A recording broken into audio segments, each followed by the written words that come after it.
Right everyone, Bob7984 back again to do another video regarding the fortunes of our beloved Newcastle United. I haven't done a video for a couple of weeks because I been away on holiday, been in Vegas for a week, so I do apologise about the lack of any videos in case anyone's been waiting for a new one, which I highly doubt, but anyway. Yes, where do I begin? I mean, it all seems to have gone to shit, to be fair. I didn't see the West Ham game because obviously, as I say, I was in Vegas, and from what I've heard, what I've seen in terms of a couple of the highlights, and probably the highlights of only the goals, to be honest, were pretty poor. What I did see when I got back last week, jet lagged the fuck, I might add, I did get out of bed early, because it was early for me. Over a 20-hour journey to get back home, I managed to drag myself out of bed to watch the Town game, and what the fuck in hell was that? I mean, Watford came up and just showed so much more hunger and fighting, and it looked to me that they were the team playing at home. It's all those usual, negative things that you could say about Newcastle when they get beat at home. They didn't look like they're the home side and fucking things like that. And I mean, that Ngala, the bloke, I mean, he could have had a few. We could have had a few more than the two he scored, to be honest. I mean, they just looked like they were going to tear us to shreds every time they went forward in the first half. They managed to do something better in the second half. We played really average again. It was shit in the first half and average in the second. Managed to get a goal back through a right back who was Janmat, and he was our best player. And I mean that just says it all. I mean, you've got a right back who's the best attacking player. I mean, what the fuck is going on, lads? Anyway, I went to my first game this season, which was the Sheffield Wednesday game. Bought me ticket before I went away on holiday, and all I can really say regarding that performance was, what the actual fuck was that? I mean, before the game, we were all looking, had a few beers and everything, looking around, and we've got the squad come up on the phones, and we're looking at it and we're thinking, alright, it's noticeable straight away they're not playing a recognised striker, but that team's well enough to beat Sheffield Wednesday. No. For the full 90 minutes, I mean, we didn't even register a shot on target. I mean, I'm sure people are saying that Wijnaldum had a shot on target, but I remember it trickled towards the goal. I don't classify it as a shot on target. And we were playing against a side that is in near the bottom of the championship, or mid-table-ish, and made 10 changes from the side that had won a game the previous weekend. So it could be classified as Sheffield Wednesday's reserve side, and they made us look bang average. I got a text during the game from one of my mates, and he said, "Look, is it worth lumping on Newcastle? Put a bet on Newcastle.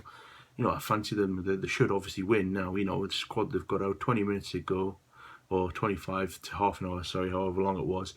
And I went, honestly, right, put your money on Sheffield Wednesday, because the way Sheffield Wednesday were playing, the way we were playing, there was only going to be one winner, and about 10 minutes later they scored. Then obviously they hit the bar twice, so just emphasised how totally and utterly average and shit we were. So then that brings us on to the whole point of this video. A preview video for a game at home against Chelsea. Now you'll get the fucking muppets who will go, "Oh, we've won the last 3 at home against Chelsea. Come on, we'll do it again. Jose's bogey side. They always put up in a performance against Chelsea. Put in a performance against Chelsea, right? I mean, how the fuck can anybody in their right mind even get excited or get any kind of we should do well based on history in this game? I mean, how weird! What a fucking load of shit.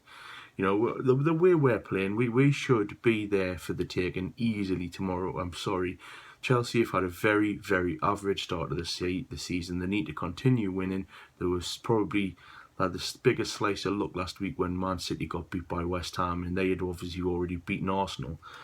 Now, they're going to come into this game tomorrow and they're going to absolutely tear Newcastle apart if Newcastle play as poorly as they have in the last 3 games. And I know a lot of people can look at the facts and the history of the previous seasons and stuff. I mean, yes, and I know we have won the last 3 at home against Chelsea, but that's got nothing and no bearing on how tomorrow's result is going to go. I'm really sorry, but I really can't see anything other than a comprehensive Chelsea win. And the team that we're going to put out, I mean, you don't. I mean, who knows? I mean, some players obviously didn't play in the cup game because they had knocks like callback. But I think generally the defence is going to be the same as it has in the last couple of games in the Premier League. You know, we're going to have the only player that seems to try, Jan Matt at right back, Kroll's obviously in goal, and Bemba and Colaccini, and honestly, Haidara, why we didn't sign a left back in the summer, I'll never know. The bloke is fucking shite. He really is.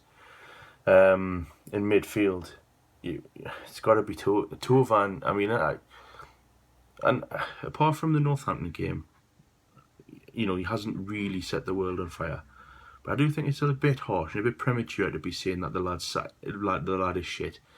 I mean, he does look powder puff, to be honest. He looks no better than Cabella, and probably no worse, to be fair. He looks about exactly the same player, just with a different hairstyle. But you still got to give him a bit of a chance. I mean, he's only it's only his 4th or 5th game, so you can't write him off just yet. I'd love to see Aarons play. I really would. Put Tovan on the right, Aarons on the left. You know, he's got that young enthusiasm about him. He's a young lad still, and he's an unknown quality. I mean, I don't know if he's injured or not. There's rumours that he's got another knock. If he has, then he'll be gutted. But I'd love to see him play. In the centre, he's gonna. I mean, I think they're destroying Wijnaldum at the minute. I mean, he hasn't played very well since the opening day of the season, but he's not exactly playing in the same position where he was the Dutch Player of the Year last season. He's playing in more of a holding role, and it's just that's not what he should be doing.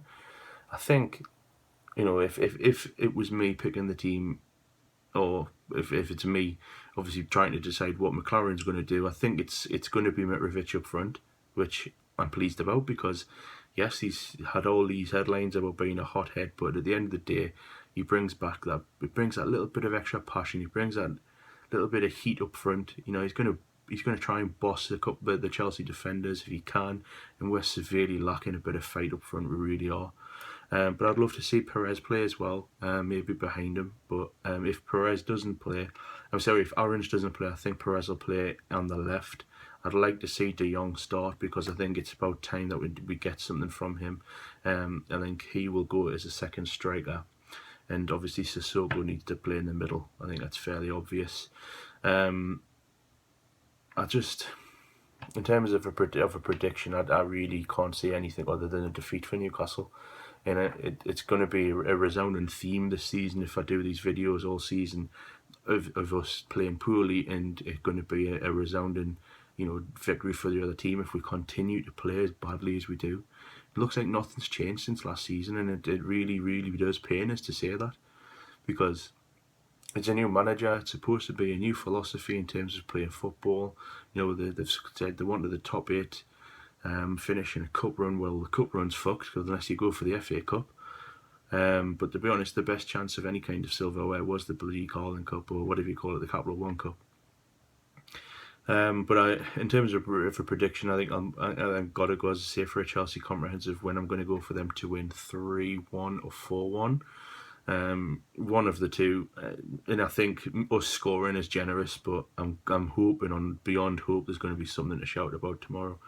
If there isn't, fair play.